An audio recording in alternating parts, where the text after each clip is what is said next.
यवतमाळ येथील राजलक्ष्मी सोसायटीतील गैरव्यापाराची चौकशी करण्याची मागणी करण्यात आली।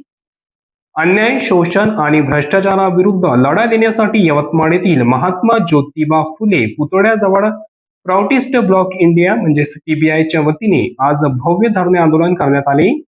राजलक्ष्मी मल्टीस्टेट क्रेडिट कोऑपरेटिव्ह सोसायटीमध्ये झालेल्या कथित कोट्यवधीच्या गैरव्यवहाराविरोधात प्रशासनाचे लक्ष वेधण्यासाठी हे पाऊल उचलण्यात आले आहेत। यावेळी आंदोलकांच्या विविध मागण्या यावेळी आंदोलनकर्त्यांनी केल्या। आंदोलनादरम्यान संघटनेने प्रशासनासमोर विविध मागण्या केल्या। यावेळी व्यवस्थापकीय संचालकांचे निलंबन करावे, दोषींवर कारवाई करावी, ईडी मार्फत चौकशी करावी अशा विविध मागण्या यावेळी करण्यात आल्या।